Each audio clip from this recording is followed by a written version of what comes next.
आज हमारा दिन शुरू हो गया है और अब हम जा रहे हैं चांगला पास। उसके बाद हम जाएंगे पैंगोंग लेक, क्योंकि अगर हम लद्दाख आ रहे हैं और पैंगोंग लेक नहीं जा रहे तो आने का कोई फ़ायदा नहीं है। और मैं आपको यहाँ के स्नो टेम्परेचर दिखाती हूँ कैसी है। क्या दिखा रहा? नहीं दिख रहा। अच्छा, बर्फ दिखा रहा। अब चांगला पास भी जाके आपको दिखाती हूँ। बाय। सो सेकेंड डे हम लोगों का सबसे डेंजरस डे था लद्दाख में, क्योंकि हम लोगों ने मतलब जो ड्राइवर था उन्होंने स्नो चेन लगाई हुई थी टायर्स पे, और जो वो चैन थी वो बार बार निकल रही थी बाहर, और उस वजह से गाड़ी का स्लिप होने का डर था स्नो में, और वो बार बार आवाज़ कर रही थी, बार बार निकल रही थी, और बाद में जाके वो टूट भी गई थी। तो ये चीज़ें लद्दाख में बहुत देखनी पड़ती हैं, और हम काफ़ी जगह रुके भी थे इसी वजह से। यहाँ पर स्नोफॉल हो रही है, मैं आपको यहाँ का व्यू दिखा रही हूँ।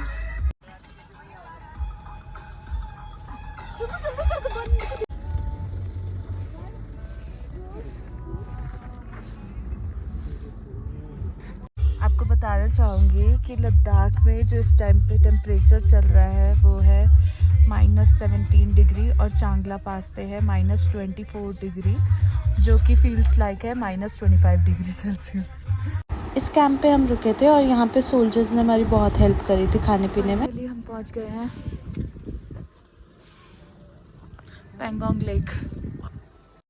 यहाँ पे पानी नहीं जमा हुआ था, लेकिन यहाँ का टेम्परेचर एक्सट्रीम था यार। मतलब 5 मिनट के लिए भी हम बाहर निकले थे और उस 5 मिनट में भी हम लोगों की कुल्फ़ी जम गई थी, और वहाँ पे अनबिलीवेबली लोग बैठे हुए थे। मतलब फ़ोटो ये जो मतलब 3 इडियट्स वाली चीज़ें पड़ी हैं, और जब तक है जान की बुलेट वगैरह पड़ी है, यहाँ पे फ़ोटो खिंचवाने के लिए वो लोग वहाँ पे टेंट में बैठे हुए थे इतनी ठंड में। आई डोंट नो वो लोग कैसे बैठे हुए थे, कैसे सर्वाइव कर रहे हैं, बट यहाँ पे बहुत ज़्यादा ठंड थी। तो उस टाइम पे हम लोगों को इतनी ठंड लग रही थी, हम लोगों ने फ़ोटो वोटो नहीं खिंचवाई, बट बाद में हमें रियलाइज़ हुआ कि यार हमें उनको पैसे दे देने चाहिए थे थोड़े बहुत, जो भी है वो बेचारे इतनी ठंड में बैठे हुए थे। खैर हम यहाँ से निकल गए पैंगोंग लेक से। उसके बाद चैन की आवाज़ आती रही जो टायर पे लगी हुई थी, इस वीडियो में सुनाई देगी।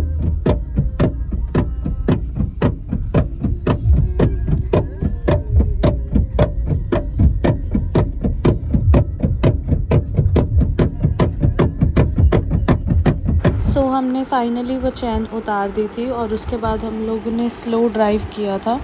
मतलब ड्राइवर ने स्लो ड्राइव किया था ताकि मतलब वो गाड़ी स्लिप ना हो, और मेरे को तो भाई टेंशन हो गई थी, मैं तो सो गई थी गाड़ी में। और हम सारे रास्ते कपूर सूंघते रहते ताकि कोई ब्रीथिंग इश्यूज़ ना हो। और वहाँ पे जितने भी चिप्स के पैकेट थे वो सब फूल गए थे एयर प्रेशर की वजह से। नेक्स्ट डे जब हम उठे तो हमारे होटल की छत पे ही बर्फ़ गिरी हुई थी।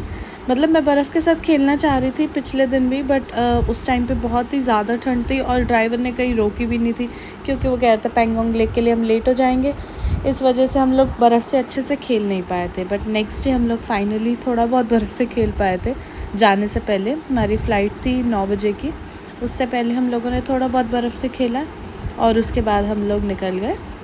और मैं थोड़ी बहुत टिप्स भी दूंगी लद्दाख के लिए, क्योंकि यार लद्दाख में ट्रैवल करना आसान तो नहीं है। पता नहीं वहाँ पे लोग कैसे रह रहे हैं, क्योंकि वहाँ पे बहुत डिफ़िकल्टीज़ है। मतलब लद्दाख सुंदर भी बहुत है, लेकिन डिफ़िकल्टीज़ भी बहुत है। यहाँ पे पानी की दिक्कत है, सांस की दिक्कत है, एयर प्रेशर, और बहुत सब कुछ है यार। मतलब मैं तो आपको ये सजेस्ट करूँगी कि अगर आप लद्दाख जाओ तो एब्सोल्युटली रेस्ट तो बहुत ज़्यादा ज़रूरी है, और दूसरा आपके पास मेडिकल किट होनी चाहिए। और मतलब ज़्यादातर सेलिब्रिटीज़ भी जब जाते हैं तो वो भी ये बोलते हैं कि हर थोड़े टाइम में मेडिकल कैजुअल्टीज़ हो जाती हैं जो ज़्यादा टाइम के लिए लोग रहते हैं। हम लोग तो 2 ही दिन रुके थे। अगर आप लोग ज़्यादा टाइम रुको तो मतलब आप लोग अपने साथ मेडिकल किट लेकर ज़रूर। और इसके अलावा वहाँ पे ट्रांसपोर्टेशन बहुत महंगा है। हम लोगों को पैंगोंग लेक और लेक का सिटी टूर 12,000-13,000 कुछ का पड़ा था, वो भी हम लोगों ने काफ़ी नेगोशिएट किया था उसके बाद। और इसके अलावा अगर वहाँ पे आप जाते तो जो मस्ट हैव्स मैं बताऊँगी वो एक तो ये होगा कि आपके पास होना चाहिए एक्यूट माउंटेन सिकनेस की टैबलेट, AMS टैबलेट, और दूसरा आपके पास होना चाहिए उल्टी की। इसके अलावा कपूर होना चाहिए जो आपको हर वक्त सूंघना हो, और भाई कपड़े तो आपको टेम्परेचर के हिसाब से जो -20 डिग्रीज़ 15 डिग्रीज़ के हिसाब से होते हैं वो। खाने का भी इशू है यार, क्योंकि पता नहीं हम उस सीज़न में गए थे इसलिए हम लोगों को खाने का इशू हुआ था, लेकिन आपके पास सब अपने ये होना चाहिए। अगर आपके पास और हम एयरपोर्ट पहुँचे तो हमें मिले 300 रुपये के चिकन मोमोज, बट बहुत टेस्टी थे यार ये momos, must try. Hi guys, so अब हम हैं लेह के एयरपोर्ट पे। हमने गुड बाय कर दिया लद्दाख को और अब हम जा रहे हैं लेह। लेह का एयरपोर्ट भी ज़्यादा डेवलप नहीं है तो ज़्यादा एक्सपेक्टेशंस मत रखना, बट एटलीस्ट वहाँ पे एयरपोर्ट है, मतलब फ़्लाइट्स की फैसिलिटी है, वही बहुत बड़ी बात है। क्योंकि वहाँ पे काफ़ी फैसिलिटीज़ नहीं हैं, बट फ़्लाइट की फ़ैसिलिटी होना मतलब मेरे लिए तो बहुत ही कन्वीनियंट है, क्योंकि मैं मतलब गाड़ी से ट्रैवल नहीं कर सकती इतना ज़्यादा माउंटेंस में। तो हमारी जो ये फ़्लाइट थी ये एयर इंडिया की फ़्लाइट थी और यहाँ पे लेग स्पेस अच्छा खासा था।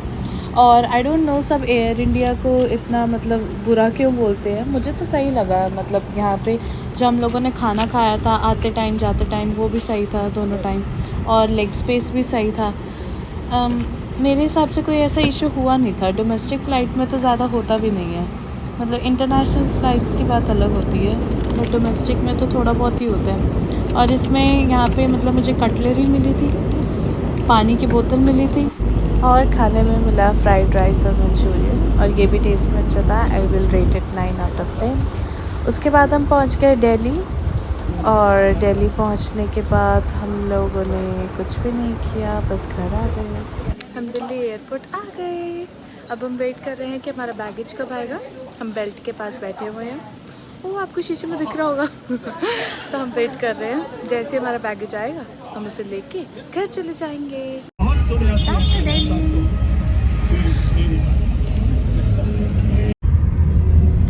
ये हमने किया है।